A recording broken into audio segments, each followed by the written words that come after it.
Sir, உங்களுடைய பெர்ஃபார்மன்ஸஸ்ல உங்களுக்கு ரொம்பவும் பிடிச்ச இன்னி வரைக்கும் மறக்க முடியாத பெர்ஃபார்மன்ஸ் எது அப்படிங்கறத பத்தி பேசிட்டு இருந்தோம்.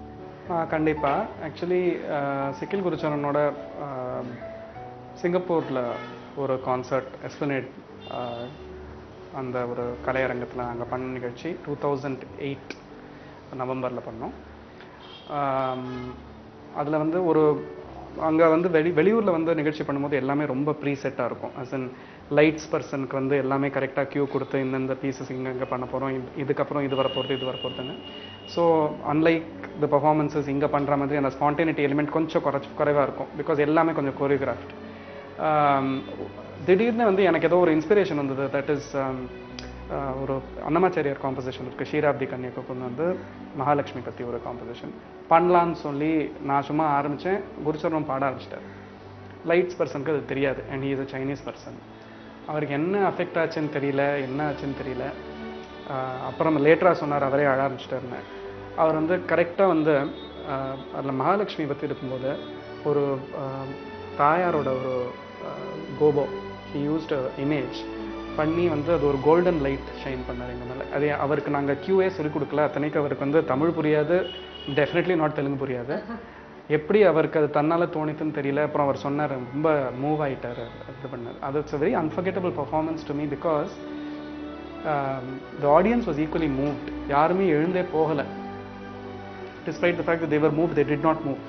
அப்படி இருந்தாங்க எல்லாரும். அப்படி ஒரு அட்டென்ஷன் இருந்தது. அவ்வளோ டைட்டாக ஒரு பர்ஃபார்மன்ஸ் இருந்தது. And it was the first time we were performing abroad, and to have that kind of reception, largely non-Indian audience. So ரொம்ப ஒரு ஸ்பெஷல் பர்ஃபார்மன்ஸ். இதே மாதிரி குருச்சரனுடைய ஒரு ப்ரைவேட் இவெண்ட்டுக்கு வந்து தக்ஷின் சித்ராவில் பர்ஃபார்ம் பண்ணோம். ரொம்ப க்ளோஸ் ஃப்ரெண்ட்ஸ் ஆர்கனைஸ் பண்ணி அந்த பர்ஃபார்மன்ஸ் பாதி போகும்போது மழை பெய்ய ஆரம்பிச்சிருது. It's an open air, as you know. Open air ஆடிட்டோரியமில் இருக்கிறதுனால நாங்கள் வாசிச்சுட்டே இருந்தோம்.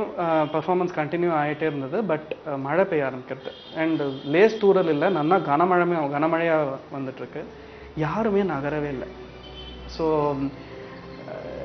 இங்கேருந்து ஒரு 4 பேர் வந்து ஒரு டார்போலின் ஷீட் மாதிரி எடுத்துகிட்டு வந்து பியானோவை கவர் பண்ணிவிட்டு குருச்சரனும் பாடிட்டே போகிறாரு, நானும் வாசிச்சுட்டே இருக்கேன். அது பாட்டுக்கு போயிட்டுருக்கு. தேர் வர் 2-3 ஸ்ட்ரே டாக்ஸ். அந்த 3 நாய்கள் வந்து அங்கே முன்னாடி உட்காந்துட்டு இப்படி உட்காந்துட்டு கேட்குறது மியூசிக்கை. அண்ட் இந்த பீஸை முடிக்கிறோம், மழை நின்று போச்சு. எல்லாருமே ட்ரென்ச்ட். எல்லாரும் நல்லா பட்டுப்படவெல்லாம் போட்டு வந்திருக்காங்க. பாவம் எல்லாரும் நனைச்சு போயிட்டாங்க. யாருமே நகரவே இல்லை.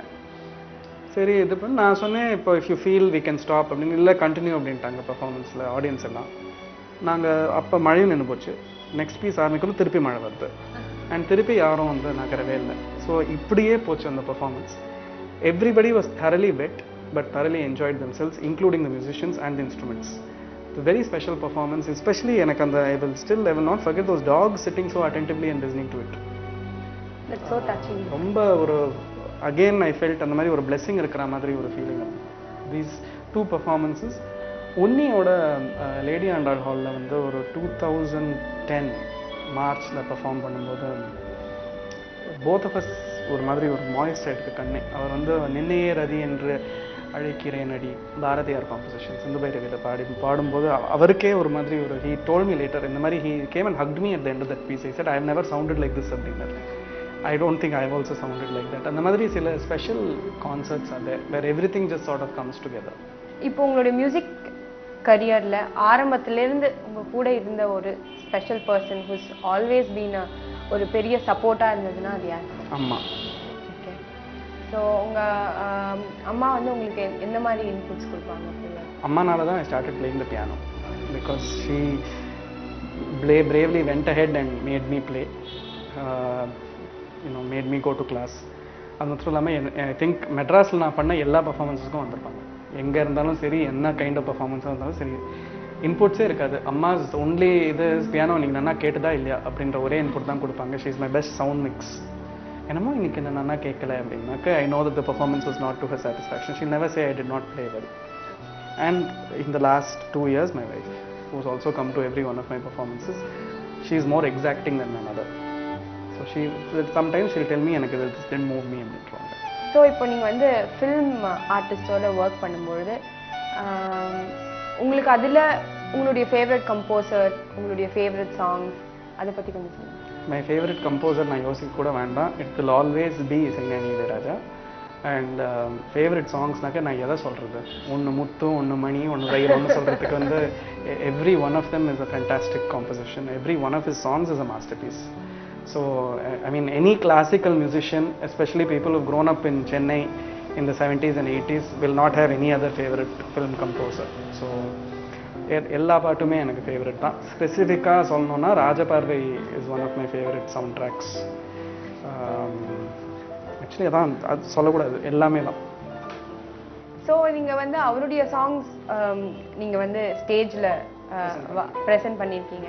ஸோ அந்த அவரை நீங்கள் பர்சனலாக மீட் பண்ண எக்ஸ்பீரியன்ஸஸ் இருக்கு? I've met him several times. I anchored a show for him 1 year ago. How to name it, அதை ப்ரெசென்ட் பண்ணும்போது அப்போ ஸ்டேஜ்லேயே எனக்கு நல்லா எக்ஸாம் வச்சு என்னென்னா ஒரு வழி ஆக்கிட்டாருங்க. காம்பேர் மாத்திரம் பண்ணால் போகாது, வாசிச்சிருன்னு சொல்லி என்னை வாசிக்க வச்சு நல்லா மானத்தை வாங்கி தான் அமிச்சார். அப்புறம் வந்து this year of course I presented a tribute to him with Naveen Iyer, who is one of my favorite collaborators, who's already made a big name. அவன் வந்து films, especially Rahman's A.R. Rahmanக்கு நிறைய வாசிச்சிருக்கான். And he is becoming a composer of his own right. He's scoring music for films now. அவனோட நிறைய பண்ணியிருக்கேன். But அவனோட தான் I did the Ilaiyaraaja sir tribute. Came out very well. அதுவும் அந்த 35 இன்ஸ்ட்ருமெண்ட்ஸ் இல்லாமல் நாங்கள் 2 பேர் just with 2-3 more instrumentalist manage பண்ணது எனக்கு ரொம்ப ஸ்பெஷல். சாரோட இன்ட்ராக்ஷன் பார்த்தோம்னாக்கா இன்ட்ராக்ஷன்லாம் கிடையாது. நாங்கள் பேசாமல் இருப்போம். அது தெய்வத்துக்கு முன்னாடி வந்து பக்தர் வந்து பேச முடியாது. அது பயந்துட்டு அவர் சொல்கிறது தான் நாங்கள் பண்ணுவோம். அவ்வளோதான். ஓகே. ஸோ இது அப்பார்ட் ஃப்ரம் ஆல் திஸ் உங்களுடைய தனி கம்போசிஷன்ஸ் அதை பற்றி கொஞ்சம் லார்ஜ்லி இட் ஹஸ் பீன் இந்த கிளாசிக்கல் தான். கிளாசிக்கல் டான்ஸ் அந்த ஸ்பேஸில் தான் நான் நிறைய பண்ணியிருக்கேன். Films I have not thought of. அதுக்கு திறமை எனக்கு இருக்கான்னு கூட எனக்கு தெரியாது. ஸோ கிளாசிக்கல் அண்ட் அதுவும் கிளாசிக்கல் தியேட்டர் அந்த இது பார்த்தோம்னா நான் பின் டூயிங் அ லாட். இந்த வருஷமும் நிறைய பண்ணிட்டு இருக்கேன். தட் இஸ் பண்ணலாம். உங்களுடைய இசை பயணத்தில் நீங்கள் அடுத்தது என்ன செய்ய போகிறீங்க, உங்களுடைய அப்கமிங் ப்ராஜெக்ட்ஸ் இதை பற்றி பேசலாம் சார். பட் அதுக்கு முன்னால் ஒரு சிறிய இடைவேளை. இது உங்கள் அபிமான நிகழ்ச்சி பா.